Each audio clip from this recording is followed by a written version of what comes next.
void sum and after that मैं यहाँ पे नॉर्मल जो मैं एडिशन का प्रोग्राम बनाता हूँ वही बनाऊंगा। So int a comma b comma c variables मैंने डिक्लेयर कर दिए और मैं उन्हें प्रिंटफ में enter 2 numbers %d comma address a address b। तो आपको पता है result equals to a plus b। मैंने जानबूझकर सिंपल प्रोग्राम लिया ताकि आपका फोकस पूरा का पूरा फंक्शन इम्प्लीमेंटेशन पे रहे, ना कि आप प्रोग्राम में ही उलझ जाओ। ठीक है ना। So c equals to a plus b and then finally I will print the result.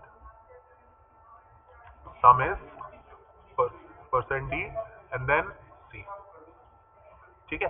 Since मैंने यहाँ पे कुछ भी पास नहीं किया है तो मैंने कोई आर्ग्यूमेंट्स नहीं दिए हैं और साथ साथ मैं कुछ वॉइड लिख रखा है, इसलिए मैं कुछ रिटर्न भी नहीं करूंगा।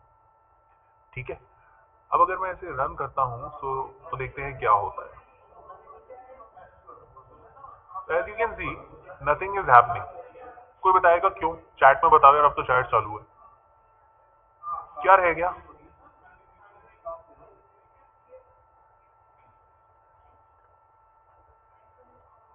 बिल्कुल सही, वेरी गुड। हमारे पास फंक्शन कॉल रह गया और फंक्शन कॉल जनरली मैं मेन में ही करता हूं। तो मेन फंक्शन में मैंने फंक्शन अपने जो बनाया है यूजर डिफाइंड उसको कॉल करूंगा। तो सम, बस मुझे सम लिखना है और उसके पैरेंथेसिस लगा के सेमीकोलन। ठीक है। वर्क कैसे करेगा ये? स्टार्टिंग हमेशा मेन फंक्शन से होती है। तो सबसे पहले इसे 11th लाइन में क्या मिला? सम। तो ये 11th लाइन से जंप करके कहाँ आ जाएगा? 15th नंबर लाइन पे, और इसके अंदर जो कोड दे रखा है वो इसे एग्जीक्यूट करेगा और फिर वापस से कहाँ चला जाएगा? मेन फंक्शन में, और रिमेनिंग लाइंस को एग्जीक्यूट करेगा। अब रिमेनिंग लाइन में तो रिटर्न 0 ही है। तो अब अगर मैं इसे रन करता हूं तो एंटर 2 नंबर्स, इस समय वो किस में है? सम फंक्शन में। So I am putting 8 and 9। Result आ गया आपका सम इज 70। इजी ना। लक्ष्य कुछ पूछना है क्या? आप मुझसे पूछ सकते हो अगर आपको कुछ पूछना है मुझसे। आपका हैंड रेज है। सर गलती से हो गया था। हाँ चलो कोई बात नहीं। दूसरा लक्ष्य ने भी हाथ उठाया था, वो भी भाग गया। चलो अच्छी बात है, कोई बात नहीं। खैर अब मुझे बताओ कि इस पर्टिकुलर प्रोग्राम में किसी को दिक्कत है क्या? आप एक साथ और भी ज्यादा फंक्शन और भी फंक्शंस बना सकते हो, जैसे फॉर एग्जांपल वॉइड सब। सब्ट्रैक्शन के लिए मैंने यहाँ पे सब बना दिया। ठीक है। अब सेम प्रोसेस मैं रिपीट करूंगा जैसे मैंने सम के लिए किया था। तो मैं रिपीट करूंगा कैसे? कॉपी पेस्ट करके।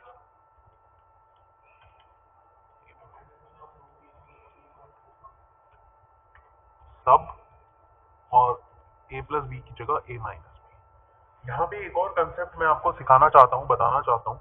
आप नोट करो कि सम में मैंने ABC डिक्लेयर किया है ना। मैंने सम में वेरिएबल्स डिक्लेयर किए हैं ABC, और यही चीज मैंने सब में भी किया है। तो क्या लगता है कोलिजन्स होंगे क्या?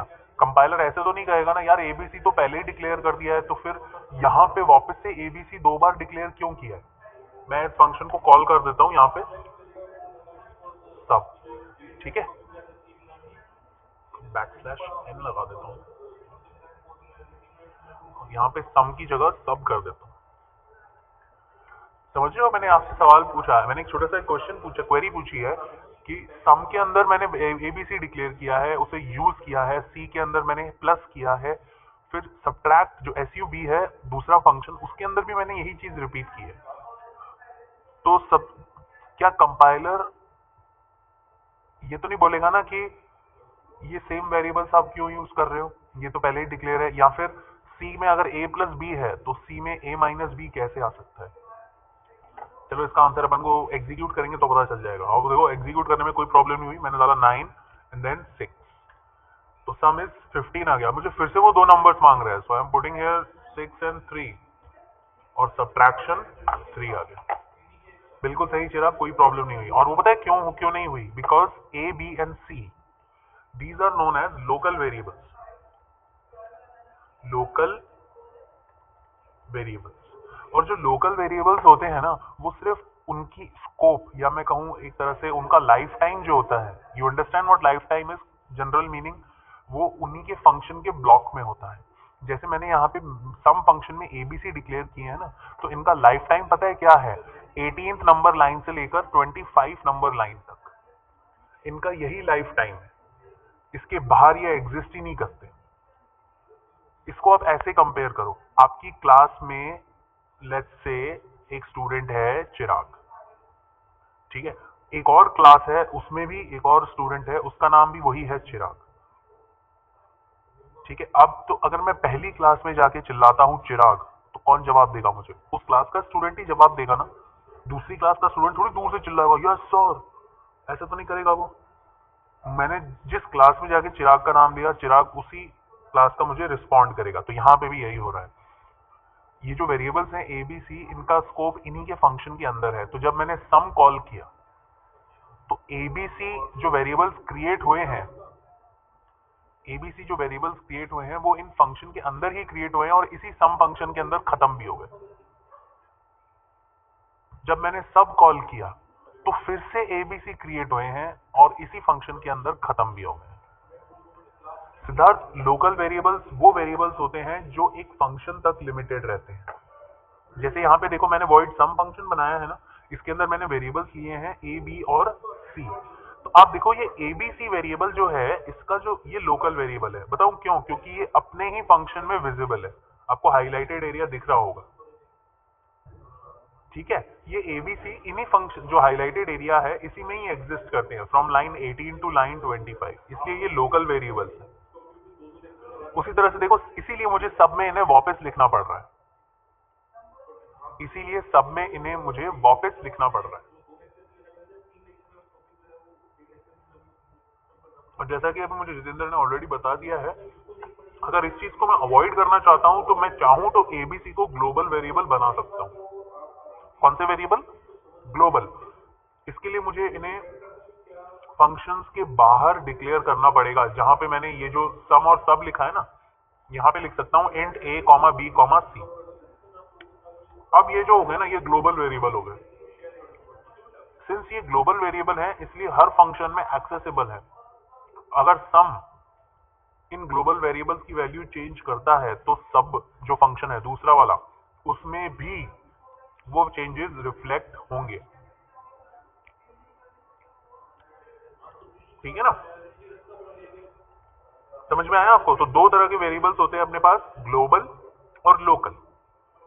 जो फंक्शन के अंदर आप डिक्लेयर करते हो वो होते हैं लोकल वेरिएबल्स, और जो फंक्शंस के बाहर डिक्लेयर करते हो वो होते हैं ग्लोबल वेरिएबल्स। लोकल वेरिएबल हर फंक्शन के अंदर मुझे अलग अलग डिक्लेयर करने पड़ेंगे, जबकि ग्लोबल वेरिएबल वो वेरिएबल्स होते हैं जो सबके साथ शेयर होते हैं। जैसे कि आपके कॉलेज में पानी की टंकी, वो सारे कोई भी ईयर हो, चाहे फर्स्ट ईयर हो, चाहे सेकंड ईयर हो, चाहे थर्ड ईयर हो, चाहे फोर्थ ईयर हो, वो सब सबके लिए सेम है ना। अगर पानी की टंकी में मिट्टी मिली हुई है तो सब मिट्टी वाला पानी पिएंगे, वो भेदभाव नहीं करेगा। ऐसा तो नहीं कहेगा अरे ये फर्स्ट ईयर का बच्चा आ गया, इसको साफ पानी दो, सेकंड ईयर वाले बच्चे को मिट्टी वाला पानी दो। ऐसा नहीं करता टंकी। टंकी में अगर मिट्टी मिली हुई है तो सबको मिट्टी वाला पानी ही मिलेगा, ग्लोबल। पर अगर आप अपनी खुद की पर्सनल पानी की बोतल लेके आ रहे हो तो वो लोकल वेरिएबल हो गया, वो सिर्फ आप ही यूज करोगे। अगर किसी और स्टूडेंट को पानी पीना है तो वो अपनी खुद की बोतल लेके आनी पड़ेगी उसको, तो वो लोकल वेरिएबल्स हो गए, ठीक है ना। उम्मीद है ये कंसेप्ट आपको समझ में आया होगा। ये कंसेप्ट वापस आएगा जब अपन और डिटेल में पढ़ेंगे फंक्शंस को, ठीक है। चिराग, आपने मुझसे पूछा है कि ऊपर वॉइड सम लिखना जरूरी है क्या? एक्चुअली चिराग, नहीं जरूरी नहीं है, बट अगर आप फंक्शन को डिक्लेयर करते हो ना ऐसे इस तरह से ऊपर से, तो आप उसे मेन के बाद डिफाइन कर सकते हो, ठीक है। मैं चाहता हूं कि आपके सारे प्रोग्राम सिमिलर और कंसिस्टेंट रहें, इसलिए मैंने ये मेथड बताया। अगर आप इनको डिक्लेयर नहीं करना चाहते तो मत करो, पर आपको फिर वॉइड सम और वॉइड सब मेन फंक्शन से ऊपर लिखना पड़ेगा, ठीक है ना। समझ में आया आप लोगों को? अब मुझे बताओ, किसी को कोई भी डाउट है किसी भी लाइन में, तो आप मुझसे चैट में भी पूछ सकते हो, और you can also raise your hand. Direct question है तो भले चैट में पूछ लो, मैं उसका जवाब दे दूंगा। प्रोग्राम को देखो अच्छी तरह से। कोई लाइन समझ नहीं आ रही है मुझे बताओ, कोई वर्ड समझ नहीं आ रहा है मुझे बताओ, नहीं तो फिर लिखो हाँ सर आ गया समझ में, you are the best, and अपन आगे चलते हैं।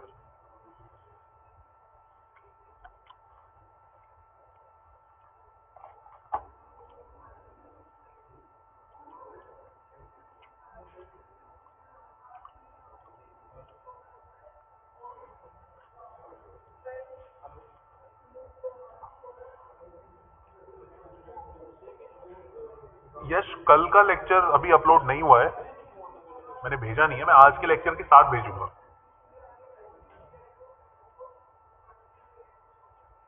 अरे वाह, थैंक यू सो मच, कितने अच्छे हो कि आपने है ना मुझे यू आर द बेस्ट बोला। मैं उम्मीद नहीं कर रहा था वैसे, बट थैंक यू। हाँ लोकेश, कॉल तो हमें हमें हमेशा करना पड़ेगा। अगर मुझे फंक्शन का आउटकम देखना है तो कॉल तो करना ही पड़ेगा, ठीक है ना। पर वो कॉल मेन फंक्शन में ही करेंगे अपन, ठीक है ना। बहुत अच्छा।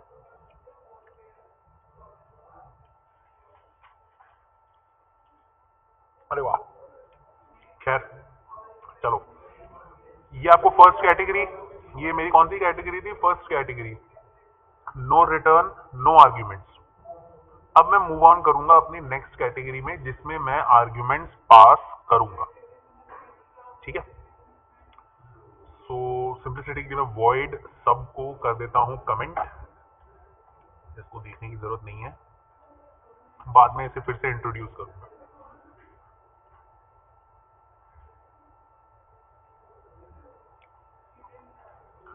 अब देखो, मैं यहां पे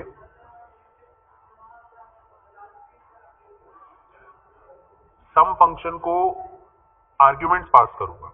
सबसे पहले तो आप समझो कि आर्ग्यूमेंट्स क्या है, मैंने आपको हालांकि आइडिया दे दिया है। जब मैं सम फंक्शन एग्जीक्यूट करूंगा तो मुझे उसे दो नंबर्स प्रोवाइड कराने होते हैं, जो कि आपने देखा मैंने यहाँ पे करवाए हैं सम के अंदर, ठीक है ना। मैंने यहाँ पे खुद वेरिएबल्स डिक्लेयर किए हैं एबीसी, इसको इनपुट करवाया है, इसमें जोड़ा है और रिजल्ट पुट आउट किया है, सारा का सारा मेन फंक्शन के अंदर, सम फंक्शन के अंदर। पर जब मैं आर्ग्यूमेंट पास करता हूं ना, आर्ग्यूमेंट्स देता हूं, तो मैं इसे जब कॉल करूंगा, तो मैं इसे जब कॉल करूंगा तब ये वैल्यूज पास करूंगा। मतलब कि मुझे यहां पे ये लिखने की जरूरत नहीं है, ठीक है ना, मुझे ये लिखने की जरूरत नहीं है, मैं सिर्फ डायरेक्ट एडिशन करके रिजल्ट शो कर सकता हूं।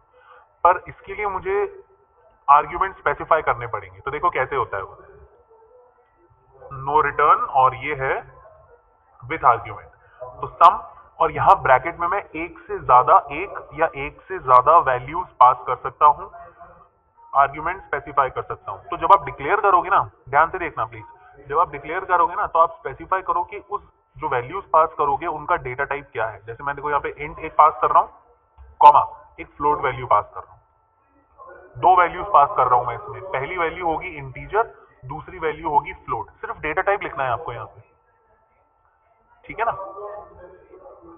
ये मेरा फर्स्ट फेज क्लियर हो गया, ये मेरा डिक्लेरेशन है। सेकंड फेज मैं चलूंगा 17th नंबर लाइन पे। अब ऑब्वियसली मैंने ऊपर इंट्रोडक्शन में जब मैं डिक्लेरेशन कर रहा था तो मैं कंपाइलर को ये कह रहा हूं कि मैं एक फंक्शन यूज करूंगा सम, जो कि दो वैल्यूज लेगा, इंटीजर और फ्लोट। तो जब मैं डिफाइन करूंगा तो वो भी तो मुझे बताना पड़ेगा ना। तो फिर से इंट कॉमा फ्लोट, पर इस बार मुझे वेरिएबल के नाम देने पड़ेंगे क्योंकि वो वैल्यू आएगी वो इन्हीं वेरिएबल में स्टोर होगी। तो मैंने यहाँ पे ले लिया ए और यहाँ ले लिया बी, ठीक है। जो मैं वैल्यूज पास करूंगा ना वो इसी में स्टोर होगी, पहली ए के अंदर और दूसरी किसमें स्टोर होगी, बी के अंदर। ये मेरा सेकंड स्टेप भी क्लियर हो गया, ठीक है, सेकंड स्टेप भी हो गया। Last step function call. अब फंक्शन कॉल में मुझे वैल्यूज देनी है, एक्चुअल वैल्यूज। तो इन एक्चुअल वैल्यूज को पता है क्या बोलते हैं, इनको बोलते हैं पैरामीटर्स। अपने आर्ग्यूमेंट्स भी बोल सकते हो, ठीक है ना। तो आप चाहो तो ऐसे मैनुअली वैल्यू दे दो, जैसे मैंने दिया 5.6 कॉमा 9, ठीक है ना। तो यहां पे क्या, नहीं एक हल्का सा मैंने करेक्शन करूंगा मैं इसमें, सिंस मुझे पहले इंटीजर वैल्यू देनी है तो 5 और 9.7, ठीक है ना। तो यहां सम में मैंने 5 वैल्यू दी है, ये किसमें जाएगी, ए के अंदर। मैंने दूसरी वैल्यू दी है 9.7, ये किसमें जाएगी, बी के अंदर। तो अब मुझे ए और बी की वैल्यू मिल गई है, तो मुझे वो इंट एबीसी लिखने की जरूरत है ही नहीं। पर हाँ मुझे सी लिखने का जरूरत है, सी को डिक्लेयर करूंगा तो मैं सी को फ्लोट डिक्लेयर करूंगा, बिकॉज इंटीजर और फ्लोट को जब मैं ऑपरेशन परफॉर्म करता हूं तो कोई मुझे बताएगा रिजल्ट किस में आता है, फ्लोट में। बिल्कुल सही, बिल्कुल सही, फ्लोट में आता है। तो इसीलिए मैंने सी को फ्लोट डिक्लेयर किया है और सम इस तरह से पुट आउट आउटपुट स्क्रीन पे आएगा। सो इफ आई रन दिस, देखो रिजल्ट आ रहा है अनडिफाइंड सिंबल सब। अच्छा, फंक्शन को कॉल कर रखा है मैंने, यहाँ पे सबको हटा देते हैं। सम इज 14.7 आउटपुट में देखो, ठीक है ना।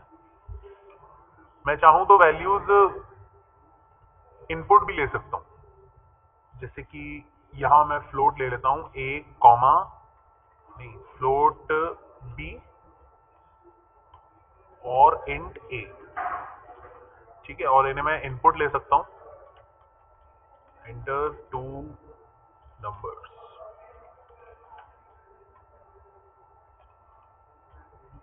%f %d and a comma and, ठीक है ना।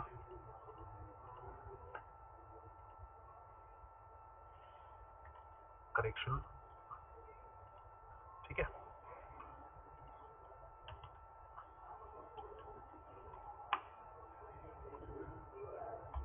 अब मैंने देखो सम फंक्शन को 2 बार कॉल किया। Kindly look at the screen.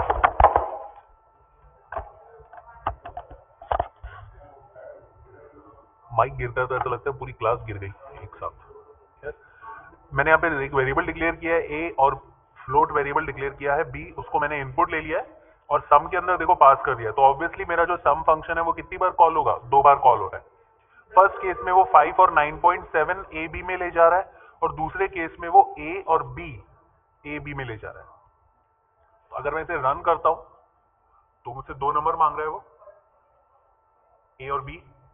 तो मेरे पास a इंटीजर था तो मैं डालूंगा 9 और 13.44, ठीक है। प्रेस एंटर तो देखो रिजल्ट आ गया मेरे पास। 2 बार सम एग्जीक्यूट हुआ है ना, तो फर्स्ट केस में जो सम 14.7 आ रहा है वो इस वाले का आ रहा है 5 और 9.7, और दूसरे केस में जो सम एग्जीक्यूट हो रहा है वो सम ए बी आ रहा है विच इज 22.4399 समथिंग, है ना। 44.44 को 4 से ज्यादा 6 डिजिट्स में एक्सप्लेन किया है इसने डेसिमल के बाद, ठीक है। इस तरह से मैं वैल्यूज मैंने यहाँ पे दी है। आप एक चीज वंस अगेन नोट करो कि मैंने यहाँ पे वेरिएबल इंट a और फ्लोट b रखा है, जबकि सम के अंदर भी मैंने इंट a फ्लोट b रखा है। अगेन ऑब्वियसली ये एरर प्रोड्यूस नहीं करेगा because these are local variables. ये a b सिर्फ मेन फंक्शन तक जिंदा है, जबकि ये वाला a b सम के अंदर जो दे रखा है वो सम फंक्शन के अंदर अलाइव है। तो अब दूसरा केस ये आता है कि फिर ये वैल्यू कैसे सेम हो गई?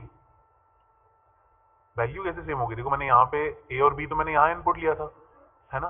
ध्यान से देखना, a और b मैंने यहाँ इनपुट लिया है, ये है a और b। पर जब ये इधर गया सम में तो ये a और b तो फिनिश हो गए थे। तो यहाँ पे एक्चुअली क्या हुआ, एक बहुत ही कंसेप्ट हुआ है। इस कंसेप्ट को बोलते हैं पासिंग द वैल्यू, है ना, नॉट द वेरिएबल, ठीक है ना। Passing the value not the variable मतलब कि आपके हाथ में, सिंपल सी बात है, आप क्रिकेट खेल रहे हो, आपके हाथ में बैट्समैन ने शॉट लगाया, बॉल, आप फील्डर हो, आपके हाथ में बॉल आई, आपने थ्रो की, you are passing the ball. ऐसा तो है नहीं कि आप खुद उठ के जा रहे हो बॉल देने के लिए, है ना। आप you will throw the ball, you will pass the ball. यहाँ पे भी यही हो रहा है। यहाँ पे जो मैंने sum A B 17th number line लिखी है ना, ए बी, यहाँ पे ए और बी पास नहीं हो रहे हैं, it is passing the value. तो यहाँ पे मेरी 17th नंबर लाइन में a की वैल्यू क्या है? 9। तो 9th वैल्यू जो 9 है it is passed to this a, और दूसरी वैल्यू 13.44 जो है वो 17th नंबर लाइन से पास होके कहां जा रही है? 22 नंबर वाली लाइन, ठीक है। तो 13.44 किस में जा रहा है? b में। अगर आपको कंफ्यूजन है तो आप इसका वेरिएबल के नाम तक बदल सकते हो, जैसे मैंने इसको x कर दिया और इसको y कर दिया, ठीक है। अब मैं नीचे भी करेक्शन कर देता हूँ y एंड x, कोई फर्क नहीं पड़ता, बिकॉज मैटर नहीं करता है कि रिसीविंग एंड पे कौन है। आपने बॉल पास की, बॉल अपने क्रिकेट खेल रहे हो, अब आपने बॉल पास की तो वो क्या फर्क पड़ता है किसके पास जा रही है? किसी के पास तो जा रही है ना, मैटर करता है क्या? तो यहाँ पे जो 9 और 13.44 है ये किसके पास जा रहा है? x और y के पास जा रहा है। तो कैलकुलेशंस भी मैंने x और y पे कर दी। So if I run this, result वही आएगा जो आप एक्सपेक्ट कर रहे हो। मैं यहाँ पे इस बार दूसरी वैल्यू डालता हूँ। देखो पहले केस में 14.7 और दूसरे केस में 12.5, बिकॉज 5 और 9.7 तो फिक्स है। ठीक है, तो ये कौन सी कैटेगरी हो गई? No return and with arguments. आप मल्टीपल आर्ग्यूमेंट्स पास कर सकते हो, अच्छी बात यह है। आप एक आर्ग्यूमेंट पास करो, 2 3 4 5, बस मेक श्योर कि ऑर्डर सही रहे। 5th नंबर लाइन में देखो, अगर आप सम के अंदर मैंने पहले इंटीजर पास किया फिर फ्लोट पास किया है, ठीक है ना, तो ये ऑर्डर आपको पूरे प्रोग्राम में याद रखना है, in line number 15 and in line number 22। Okay, 15th number line समझ नहीं आई है। ओके, तो देखो यहाँ पे 15th नंबर लाइन में मैंने सम फंक्शन कॉल किया है और इसके अंदर मैंने मैनुअल वैल्यूज दे दी है 5 और 9.7। आप इसको ऐसे पढ़ो, ये जो 5 है, तो जब ये फंक्शन कॉल होगा तो ये अकेला नहीं निकलेगा, ये साथ में दो वैल्यूज लेके निकलेगा, 5 और 9.7। ठीक है, ये 5 स्टोर हो जाएगी x के अंदर और ये 9.7 स्टोर हो जाएगी फ्लोट के अंदर। आप इसको ऐसे ऐसे देख सकते हो, आप literally x equal to 5 comma y equal to 9.7। किस केस में? 15th नंबर लाइन के केस में। ठीक है ना, 15th नंबर लाइन के केस में x की वैल्यू 5 हो जाएगी और y की वैल्यू 9.7, और 17th नंबर लाइन के केस में जो भी वैल्यू मैंने स्कैनफ कराऊंगा वो x और y की वैल्यू हो जाएगी। बिल्कुल नैतिक, आप बिल्कुल सही हो। सेपरेट मेमोरी के अंदर जब फंक्शन कॉल होता है ना, तो मेमोरी अलॉट होती है, मेमोरी के अंदर ये वैल्यूज जारी होती है। ठीक है, अब बताओ कोई दिक्कत इसमें? किसी को कुछ पूछना हो? चलो इस सबको भी मैं विद आर्ग्यूमेंट्स कर देते हैं, तो मैं यहाँ पे 2 फ्लोट वैल्यूज ले लेता हूँ।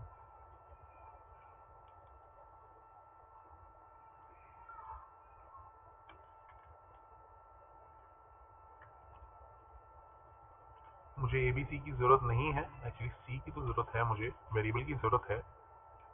सो फ्लोट सी एफ।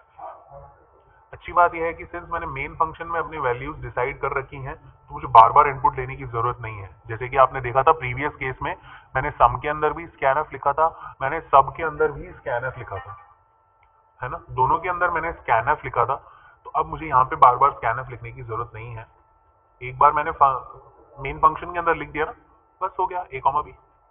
अच्छा, एक चीज और है कि मैंने दोनों को फ्लोट रखा है, तो फ्लोट मेरे पास है 6.7 कर देता हूँ, float A comma float B.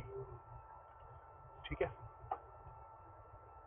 So what will happen now, सब कॉल होगा, फर्स्ट वैल्यू है 6.7, दूसरी वैल्यू है b जो मैंने यहाँ इनपुट करवाई है। तो ये जो 6.7 है ये किसके अंदर जाके स्टोर हो जाएगा? a equals to 6.7, whereas b के अंदर किसकी वैल्यू आ जाएगी? जो मैंने वहां पे b को स्कैनफ करवाई है। ठीक है ना, b को जो मैंने स्कैनफ करवाई है वो इसके अंदर स्टोर हो जाएगी। सो if I run this, 2 numbers मांग रहा है, आई विल पुट हियर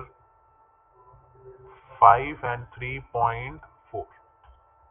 तो देखो सम 2 बार आ रहा है क्योंकि मैंने सम को 2 बार कॉल किया, और सब्ट्रैक्ट, तो 6.7 माइनस 3.4 इज 3.3। ठीक है, ये आपकी second category of the function type है। ठीक है, एक्चुअली क्वेश्चन ये बैठता है कि सर कौन सा यूज करना चाहिए, है ना, कौन सी कैटेगरी यूज करनी चाहिए। तो मैं आपको बता दूं, सारे प्रोग्राम किसी भी कैटेगरी से बन सकते हैं, ये आपको अंदाजा लगाना पड़ेगा कि कौन सा मेरी सिचुएशन में सूटेबल है। जैसे फॉर एग्जांपल मैं मैथमेटिकल ऑपरेशंस परफॉर्म कर रहा हूं, तो आपको पता है मैथमेटिकल कैलकुलेशंस जब मैं परफॉर्म करूंगा तो कुछ वैल्यूज वो इनपुट में लेगा और कुछ वैल्यूज वो रिजल्ट में प्रोड्यूस करेगा। तो जब भी ऐसा सिचुएशन आती है तो आप 4th कैटेगरी यूज कर सकते हो, विद रिटर्न विद आर्ग्यूमेंट। ठीक है ना, जब आपको लगता है कि मुझे एक से ज्यादा वैल्यूज रिटर्न करनी पड़ेंगी, तो मैं आपको बता दूं, रिटर्न में एक बार में एक ही वैल्यू कर सकता हूँ। सी प्रोग्रामिंग में एक बार में कितनी वैल्यूज? सिर्फ एक वैल्यू रिटर्न कर सकता हूँ। तो ऐसे केस में फिर मुझे वॉइड लिखना पड़ेगा, अगर मैं एक से ज्यादा वैल्यूज रिजल्ट्स की एक्सपेक्टेशंस रख रहा हूँ। ठीक है। अब मुझे बताओ सेकंड कैटेगरी में किसी को कोई दिक्कत, जो मैंने यहाँ पे प्रोग्राम बताया है? कुछ पूछना है आप मुझसे चैट में पूछ सकते हो, you can also raise your hand and I will try to answer your question. आगे ना समझ में सबको?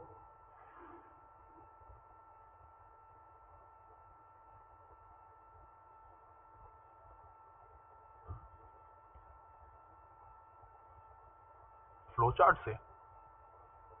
फ्लो चार्ट से हाँ पूछो ना, क्या क्वेश्चन है?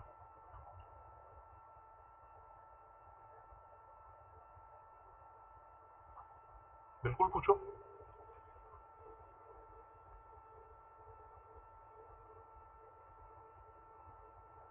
अरे बताओ भाई, सबको समझ में आया कि नहीं आया?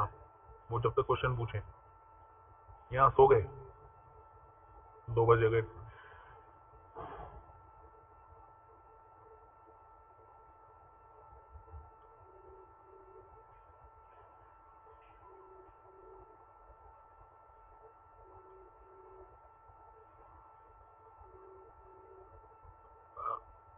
हाँ बिल्कुल नवप्रीत, मुझे आप हैंड रेज करते ना तो मैं आपको अनम्यूट कर देता। Raise your hand. कहाँ ढूंढूं मैं आपको? Raise your hand.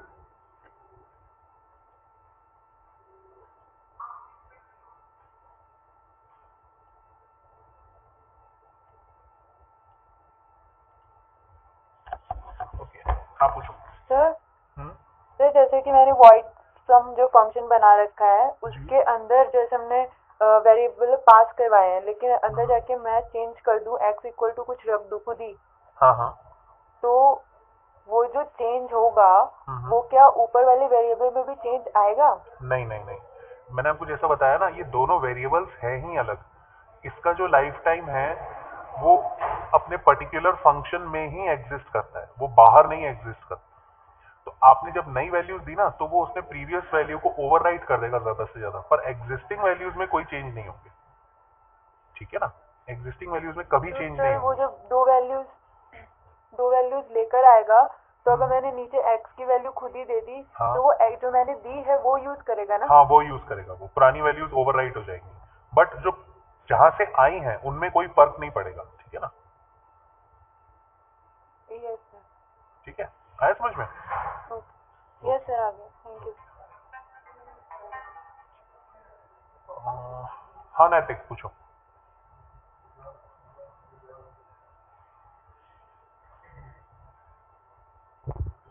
सर एक बार फिर से बता दीजिएगा ये कौन सा वाला? सम सब में फंक्शन? जो वेरिएबल पास किए हैं जी ये ए बी, इसको मतलब कैसे एक्सेस कर रहे हैं?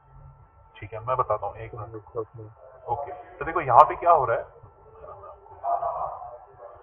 जो मैंने यहाँ पे लिखा है ना सम ए बी, ये ए और बी लोकल वेरिएबल्स हैं जो मैंने मेन फंक्शन में डिक्लेयर किए हैं, ए और बी, जिसको मैंने यहाँ इनपुट ले लिया है। आप देख सकते हो 14th नंबर लाइन में। तो यहाँ पे जब मैं 18th नंबर लाइन में पहुंचता हूँ तो ए की जो भी वैल्यू है, remember not the variable, value, A की जो भी वैल्यू आएगी इनपुट में, जैसे यहाँ पे 5 थी ऊपर के केस में, आउटपुट में देखो 5 थी, तो ए की वैल्यू 5 हो गई और बी की वैल्यू हो गई 3.4। तो 5 पास होगा सम फंक्शन में और 3.4 भी पास होगा सम फंक्शन। बिल्कुल वैसे ही जैसे जो होते हैं ना, अपन जैसे मॉर्निंग में घर से निकलते हैं तो टिफिन लेके निकलते हैं, तो पहले तो खाली हाथ निकल रहे थे, अब सम 2 रोटियां लेके निकल रहा है, एक तो ए और बी। ठीक है ना? तो यहाँ पे जो आप जो वैल्यूज लेके चल रहे हो ये आप बेसिकली सम में पास ऑन कर रहे हो। तो ए की जो भी वैल्यू है वो किसमें स्टोर हो जाएगी? एक्स के अंदर, क्योंकि मैंने सम के अंदर पहला वेरिएबल कौन सा डिक्लेयर किया है? एक्स। और जो बी की वैल्यू है वो किसके अंदर स्टोर हो जाएगी? वाई के अंदर, क्योंकि वैल्यू पास हो रही है। तो जैसे मैंने यहाँ पे देखो स्पेसिफाई कर रखा है, बस उसके बाद ए और बी, एक्स और वाई को वैल्यू मिल गई। अब आप इस एक्स और वाई को अपने सम फंक्शन में यूज करके जो भी आपको कैलकुलेशंस परफॉर्म करनी है आप कर सकते हो। ठीक है ना? इस तरह से रिमेंबर आप वैल्यूज पास कर रहे हो। ये चीज वापस से मैं आपको रिपीट करूंगा जब एक आपको सेपरेट टॉपिक में समझाऊंगा, तब मैं फिर बताऊंगा। ठीक है ना? उम्मीद है आपका डाउट क्लियर हुआ होगा। हाँ हाँ मंगल वर्षा पूछो। सर फ्लो चार्ट का फर्स्ट स्टेप में हम स्टार्ट से भी मतलब शुरू कर सकते हैं, begin हाँ करने हाँ का? बिल्कुल बिल्कुल, वो तो को मैटर नहीं करता, आप स्टार्ट यूज करो या बिगिन यूज करो, बात एक ही है। ठीक है, पर ये ध्यान रखो, अगर स्टार्ट यूज कर रहे हो तो लास्ट में स्टॉप करना, और अगर बिगिन यूज कर रहे हो तो लास्ट में क्या करोगे? एंड करोगे। ठीक है ना? हाँ हाँ। ओके, और कुछ पूछना है? चलो,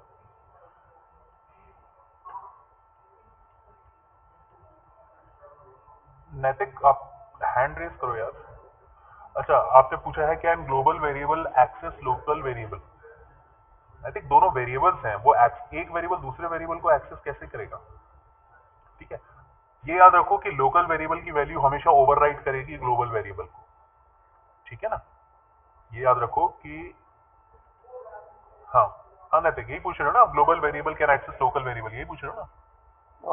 नो हाँ। सर, वो जैसे एक मेन फंक्शन में हमने वेरिएबल क्रिएट किया और एक ऊपर में क्रिएट किया, जैसे इंट मैंने यहाँ भी किया और मेन की मेन के अंदर भी किया, ठीक है।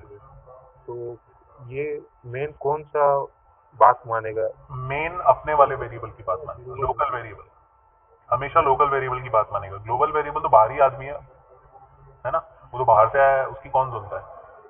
बट ये याद रखो कि वो उसका जो स्कोप है, जो आपका मेन के अंदर जो आपने सेम वेरिएबल रखा है, उसका जो स्कोप है वो सिर्फ मेन फंक्शन के अंदर वैलिड है, जबकि ग्लोबल वेरिएबल का दूसरे फंक्शंस में भी एग्जिस्ट करता है। ठीक है ना, ये ग्लोबल और लोकल वेरिएबल अपन अच्छी तरह से डिस्कस करेंगे। एक बार अपन को क्या फंक्शंस की वर्किंग आ जाए, फिर अपन इसको बहुत अच्छी तरह से डिस्कस करेंगे। ठीक है ना, फिलहाल उम्मीद है आपको आंसर मिल गया होगा। इसको आप ट्राई करके देखना, आपको आंसर मिल जाएगा। इसका एक वेरिएबल लेना, उसको ग्लोबल लोकल दोनों में डिक्लेयर करना और प्रिंट कराना मेन फंक्शन के अंदर की कौन सी वैल्यू वो दिखा रहा है, तो आपको वो लोकल वेरिएबल की वैल्यू ही दिखाएगा। ठीक है ना, ये वैसे मेरे को बताना ही था वैसे बाद में, बट कोई बात नहीं। हाँ नवप्रीत, कुछ पूछना है? यहाँ पे हमने जो फ्लोट सी किया है सम फंक्शन में, तो अगर मैं जो प्रिंटफ की जो ये स्टेटमेंट है इसे अगर मैं मेन में लिख दूं तो वो सी प्रिंट नहीं करेगा ना ऊपर? नहीं नहीं, वेरिएबल वहां पे डिक्लेयर ही नहीं हो रहा है। वेरिएबल मेन फंक्शन में कहाँ डिक्लेयर हो रहा है फ्लोट सी? तो वो सबसे पहले यही पूछेगा कि सी क्या चीज है, और अगर मैं डिक्लेयर कर देता हूं तो वो फ्लोट सी अलग होगा सम वाले फ्लोट सी वेरिएबल से। ठीक है ना, तो सर ऐसा वाला कोई वेरिएबल नहीं हो सकता जो मेरे आंसर को ले जाके सी में डाल दे वहां पे? बिल्कुल बिल्कुल होता है। ये अपन थर्ड वाले में पढ़ेंगे जब मैं रिटर्न करवाऊंगा, मैं वैल्यूज पास कर दूंगा, वापस से भेज दूंगा मैं। ठीक है, बिल्कुल आपके सवाल का जवाब आपको नेक्स्ट कैटेगरी में मिलेगा। ठीक है ना, okay sir. Okay. Yes sir. So I hope आपके सारे डाउट्स क्लियर हुए होंगे। मैं आज का सेशन अभी रैप कर रहा हूँ क्योंकि टाइम हो गया है, एंड नेक्स्ट क्लास में अपन रिमेनिंग 2 कैटेगरीज कंटिन्यू करेंगे। ठीक है ना, आज टाइम मिले तो प्लीज इस प्रोग्राम को ही प्रैक्टिस कर लेना। ठीक है, इस प्रोग्राम की ही प्रैक्टिस कर लेना ताकि आपका थोड़ा ग्रिप आ जाए फंक्शन को बनाने में, और आदत डाल लो सारे प्रोग्राम अब फंक्शंस के थ्रू ही करने हैं। ठीक है ना, ओके।